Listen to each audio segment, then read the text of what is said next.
Sejam muito bem-vindos, meus amigos, a mais um vídeo. Sextou, hoje é sexta-feira.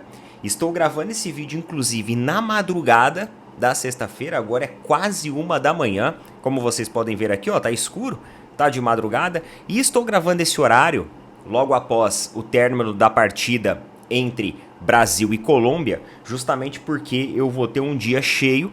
Então vou ter que deixar já o vídeo programado para a gente não perder aquele clássico bate-papo nosso da hora do almoço.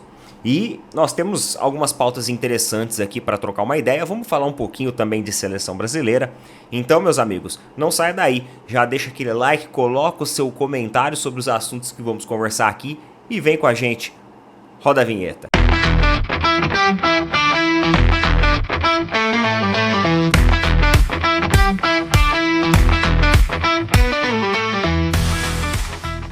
Antes de mais nada, não deixe de apoiar os nossos amigos e os nossos parceiros da Tribo da Sorte.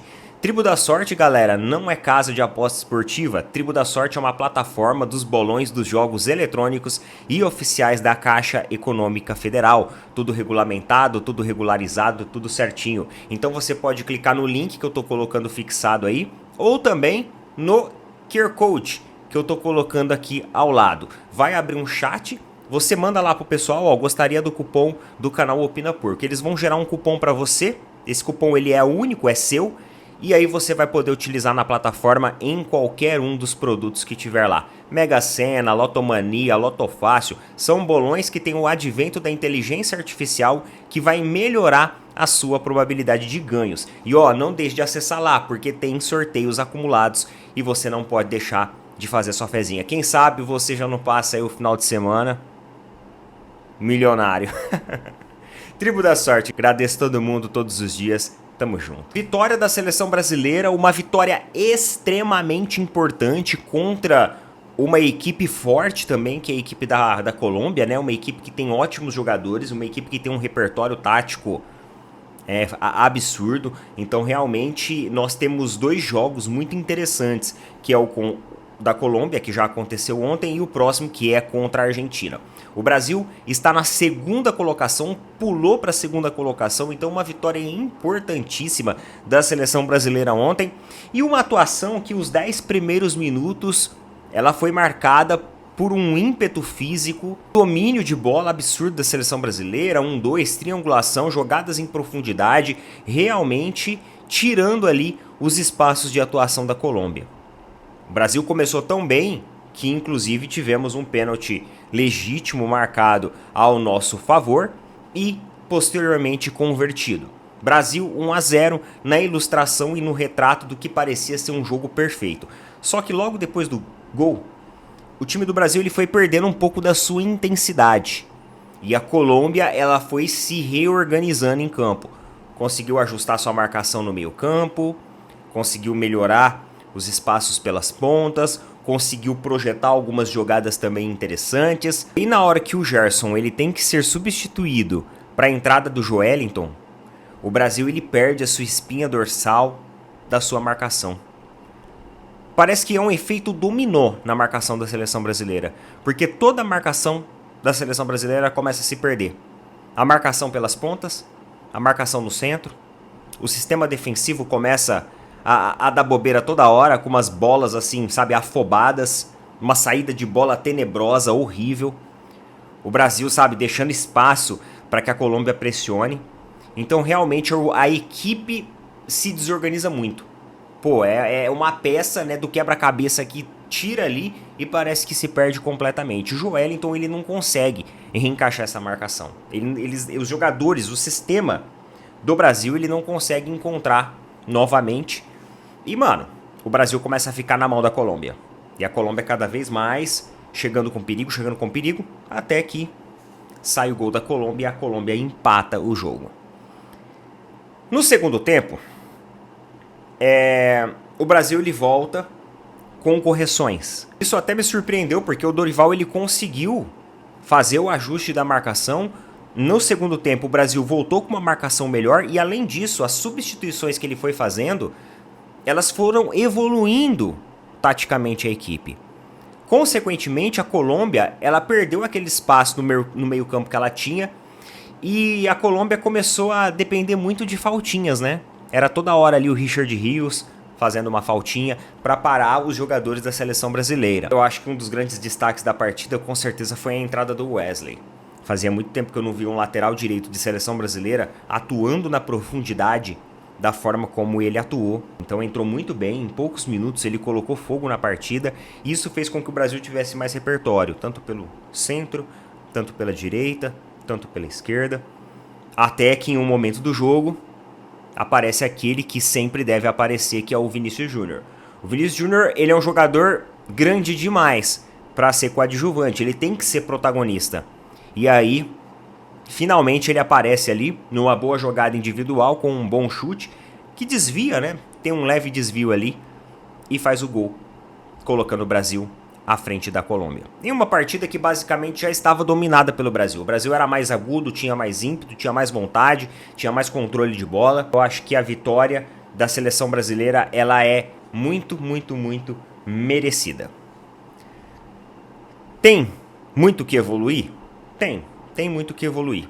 Mas eu gostei da forma dinâmica como o Dorival, dentro da mesma partida, ele conseguiu mudar a postura completa da seleção brasileira. E uma coisa que eu achei legal também foi no final, os jogadores aplaudindo a torcida, né, que lotou, ingressos esgotados. Além disso, você via ali os jogadores tirando foto todo mundo junto e tudo mais. É uma energia bacana, né, para você colocar dentro da seleção brasileira, apesar de carregar o CBF aqui.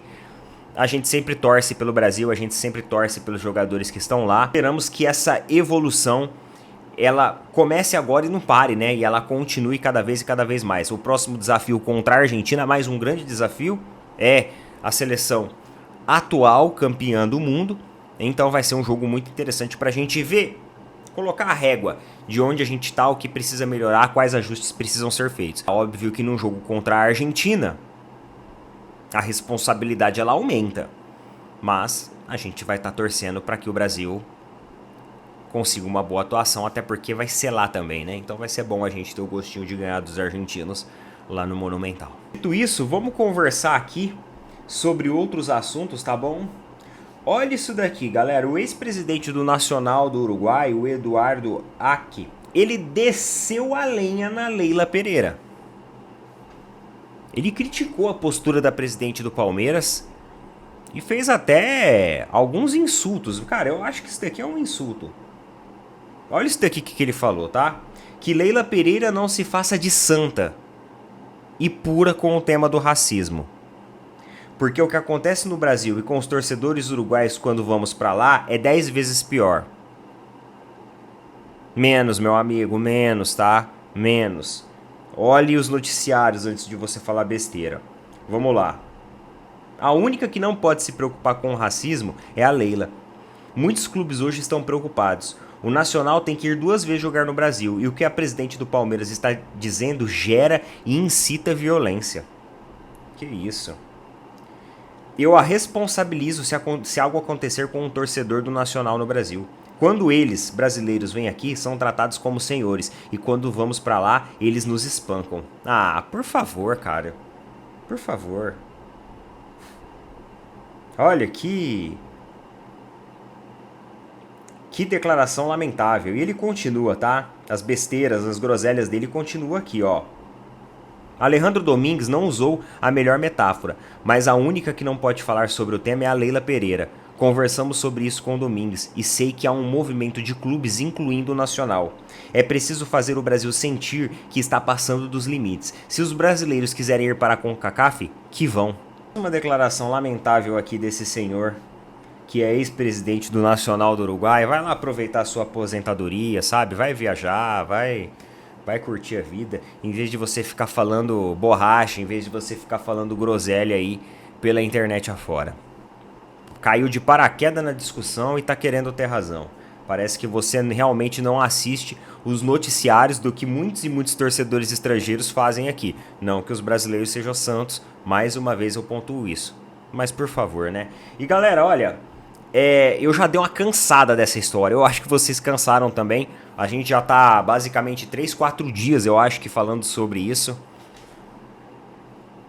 Enfim, não vou mais falar sobre isso. Agora acabou, né? Só se acontecer uma coisa muito louca mesmo pra gente comentar sobre isso. Que tudo que a gente discutiu, tudo que a gente ponderou, tudo que a gente já opinou aqui, tudo que a gente criticou, já foi criticado. Todos os nossos posicionamentos já ficaram bem claros em relação a isso. Então eu não tô afim mais de me estressar vendo essas declarações babacas.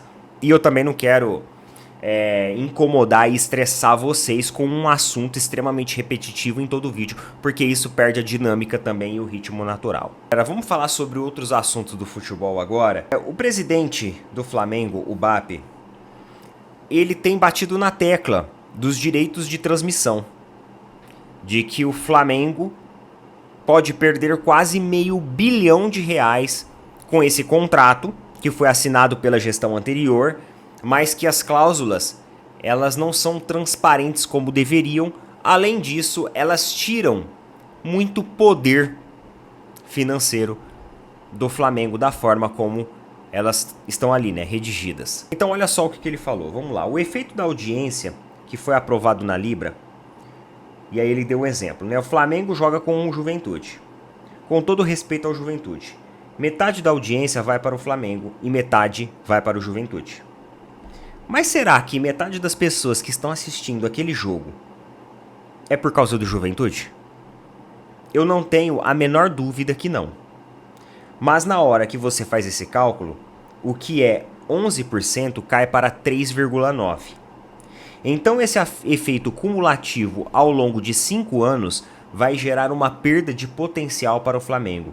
Se a gente não fizer nada, na ordem de 450 a 500 milhões de reais. Pessoal, ele acrescentou, né, que teve uma série de cláusulas que foram colocadas que fizeram com que o dinheiro do Flamengo recuasse. Faz até um comparativo, ele compara, por exemplo, com o Red Bull Bragantino. O Flamengo, no contrato da Libra, ganha 201 milhões de reais. O Red Bull Bragantino ganha quase 85.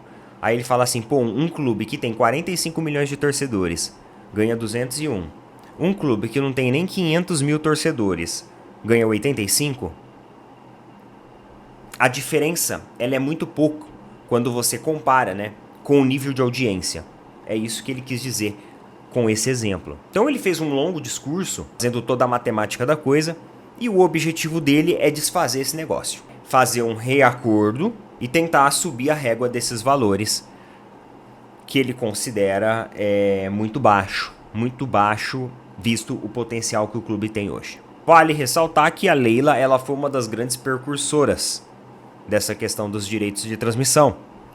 Ela, inclusive, foi uma das pessoas que lideraram a assinatura desse contrato aí de Libra e Globo, que é justamente esse contrato que o BAP tem mais batido na tecla, questionado. Ah, Neto, você acha que isso tem alguma coisa a ver com aqueles negócios lá de ontem, do manifesto e tal? Não, acho que uma coisa não tem nada a ver com a outra. Aqui, pessoal, a briga do presidente do Flamengo, ela é uma briga correta, né? Se ele tá entendendo que o clube vai ter prejuízo, que tá sendo prejudicado de certa forma, ele vai brigar pelo dele. Então aqui, tipo, ele não tá errado em querer brigar pelo dele nesse ponto aqui. Notícia muito, mas muito boa é que o Maurício pode estar na final contra o Corinthians. O atleta tem se recuperado muito bem, tá evoluindo muito bem e pode ser um jogador confirmado brevemente aí para o jogo contra o Corinthians. A gente sabe da importância tática de repertório que o Maurício tem. Simplesmente a equipe do Palmeiras ganhou vida, né, com o Maurício ali. A saída dele prejudicou muito e deixou o Palmeiras ainda mais penso pelo lado direito. O Maurício sempre entrava e dava uma equilibrada, conseguia fazer uma articulação ali pelo centro ofensivo do campo e trazia esse repertório que o Palmeiras hoje tanto necessita. Então tomara que o jogador aí volte, tomara que ele se recupere a tempo e ele esteja disponível. Um jogador que tem sido extremamente decisivo nessa temporada, com certeza melhora muito, porque a diferença é por um gol só. Isso nos traz esperança. Coloca nas opiniões aí o que vocês acham a respeito disso. Tamo junto, valeu, falou, até mais.